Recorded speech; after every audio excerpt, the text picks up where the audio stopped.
ஒரு மனிதன் பிறக்கும்போது சுதந்திரமாக பிறக்கிறான். ஆனால் வாழ்க்கையில் பல காரணங்களால் அவன் அடிமையாக மாறுகிறான். பணம், மக்கள் கருத்து, அன்பு, பயம் இவை எல்லாம் அவனை மெதுவாக கட்டிப்போடுகிறது. ஆனால் சாணக்கியா சொல்கிறார், அடிமைத்தனம் வாழ்வது உயிருடன் இறந்ததற்கு சமம். இன்று அந்த அடிமைத்தனத்திலிருந்து வெளியே வருவது எப்படி என்று பார்க்கலாம். நீங்கள் உங்களுக்குள்ளே கேளுங்கள். யாராவது உங்களை ஏமாற்றினாலும் நீங்கள் அமைதியாக இருக்கிறீர்களா?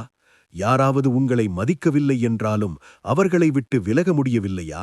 உங்களுக்கு பிடிக்காத வாழ்க்கையை வாழ்கிறீர்களா? அப்படியானால் நீங்கள் சுதந்திரமாக இல்லை, நீங்கள் ஒரு அடிமை. அடிமைத்தனத்தின் காரணம் சாணக்கியா கூறுகிறார், அடிமைத்தனம் வெளியிலிருந்து வராது, அது உள்ளே இருந்து உருவாகிறது. நாம் பயப்படுகிறோம், நாம் ஒத்துக்கொள்கிறோம், நாம் இல்லை என்று சொல்ல முடியவில்லை. அதுவே நம்மை அடிமையாக்குகிறது. ஒருவர் உன்னை கட்டுப்படுத்தவில்லை, நீயே உன்னை கட்டுப்படுத்திக் கொள்கிறாய். 4 அடிமைத்தனங்கள் என்ன என்று தெரியுமா? இந்த வீடியோ முடியும் வரை பாருங்கள். 1. பணத்திற்கு அடிமை. பணம் முக்கியம், ஆனால் அது உன்னை கட்டுப்படுத்தக்கூடாது. பணத்திற்காக மதிப்பை விற்காதே. 2. மக்களின் கருத்துக்கு அடிமை. மக்கள் என்ன சொல்வார்கள் என்று பயந்து வாழ்ந்தால் நீ உன் வாழ்க்கையை வாழ மாட்டாய். 3.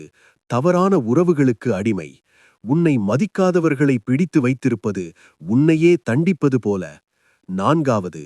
பயத்திற்கு அடிமை. பயம் உன்னை நிறுத்தும், ஆனால் துணிவு உன்னை விடுவிக்கும். 5.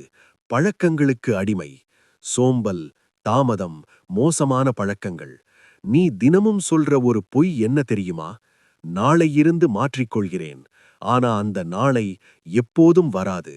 சோம்பல் ஒரு நிமிஷம்தான், ஆனா அது உன் கனவுகளை வருடங்களாக தள்ளி வைக்கும். நீ உன்னை ஏமாற்றும் ஒரே மனிதன் நீதான். இவைதான் உண்மையான சங்கிலிகள். விடுபடும் வழி.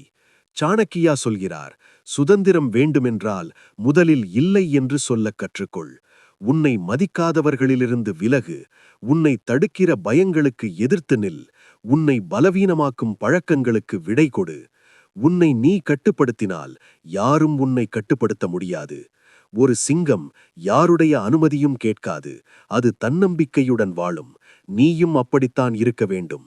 நீ ஒரு அடிமை இல்லை, நீ ஒரு சக்தி. இன்று ஒரு முடிவெடு. இனி யாருக்கும் அடிமையாக வாழ மாட்டேன். இதுவே உன் புதிய வாழ்க்கையின் ஆரம்பம். விழித்துக்கொள். இந்த மாதிரி வாழ்க்கையை மாற்றும் சிந்தனைகள் வேண்டுமா? இந்த வீடியோவை லைக் பண்ணுங்க மற்றும் சேனலை சப்ஸ்கிரைப் பண்ண மறக்காதீர்கள்.